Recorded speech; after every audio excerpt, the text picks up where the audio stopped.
आज मी चाकवतची भाजी करते. हा चाकवत आहे, असा मी तोडून घेतला आधी. अशी असती तोडून घ्यायची. आता ही चिरून घेते, धुवून घेते आणि कुकरमध्ये शिजवून घेते पहिली. मग पुढचं फोडणीचं दाखवते. मग त्याच्यामध्ये ही डाळ आणि शेंगदाणे मी एकच जागी भिजत घातलेली आहे. झाली धुवून. आता हे शेंगदाणे आणि डाळ, हरभऱ्याची डाळ ही एकच जागी भिजत घातलेली. पाणी 1 ग्लास.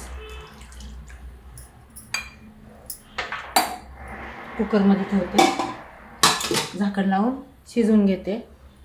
मग फोडणी देते. मीठ टाकते पहिल्या शिजताना 1 चमचा. शिजू दे. आता शिजत ठेवले मी कुकरमध्ये. आता या मिरच्या, 5 मिरच्या, लसूण जास्त घ्यायचा, आलं आणि फोडणीमध्ये टमाटो घालायचं. आता हे वाटून घेते मी. मीठ टाकते. झालं. लसूण मिरची ते वाटून असं आवडधोवड वाटून घ्यायचं. तर काही जास्त तिखट मिरच्या नाही आहे. कुकर थंड झालं आहे. आता हे काढून घेते मी. वाटून घेते चांगलं बारीक करून. झाकण उघडते. आता आटून घेते पळीने चांगली अशी. गरम आहे अजून. आणि मग फोडणीला देते. हटून घेते पहिली, मग फोडणीला देते. जास्ती पाणी होतं, हटता येत नाही ना, अशी बारीक करता येत ना, बटता येत नाही. तर मग पाणी मी काढून घेतलं आहे याच्यामध्ये.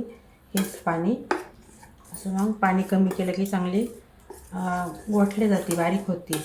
तर पाणी असल्यावर होत नाही जास्त. झाली अशी आता बारीक चांगली हटून भाजी. कढई तापत ठेवली, फोडणी देते. तर 1 चमचा तांदळाचं पीठ हे पाण्यामध्ये काढून घेतलेलं काढून टाकायचं. म्हणजे घट्ट येण्यासाठी हे तांदळाचं पीठ याच्यामध्ये टाकायचं 1 चमच्यावर. जशी भाजी असेल तसं टाकायचं ते. कढईत तापली, तेल ओतते मी. तेल तापले, मोहरी, जिरं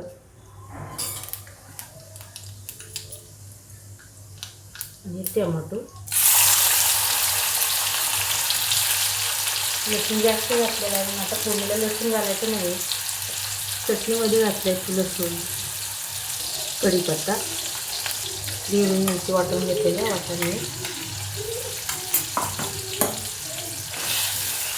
परतुरी जरा, हिंग चिमूटभर, हळद,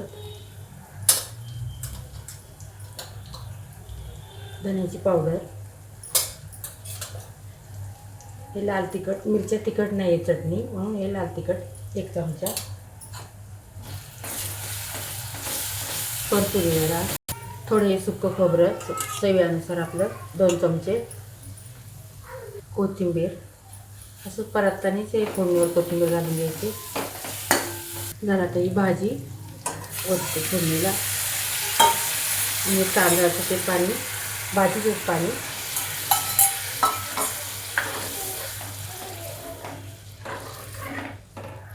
मस्त छान भाजी होती अगदी. मीठ चवीनुसार पहिलं घातलेलं ना चटणीमध्ये, शिजताना भाजीमध्ये थोडं घातलं आता मी. आणि चिंच तुम्हाला आवडत असेल तर तुम्ही घाला त्याच्यामध्ये चिंच. पण चिंच घातली की छान भाजी होती अगदी. आता उकळी आली चांगली भाजीला. आणि 1-2 मिनटं फक्त शिजू दे.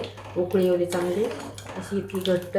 तुम्हाला जास्ती जर पातळ हवी असेल तर तुम्ही त्याच्यात पाणी, थोडं गरम पाणी करून घालायचं, वाढवू शकता. कारण का माझ्याकडं पाणी तेच मी काढलेलं सगळं घेतलेलं आहे, गार पाणी दुसरं घेतलं नाही. झाली आता भाजी. गॅस बंद करते मी. भरून घेते. अगदी मस्त छान झाली. अशी सरसरीत व्हायला पाहिजे.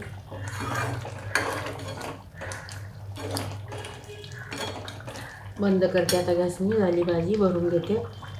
भरून घेते तर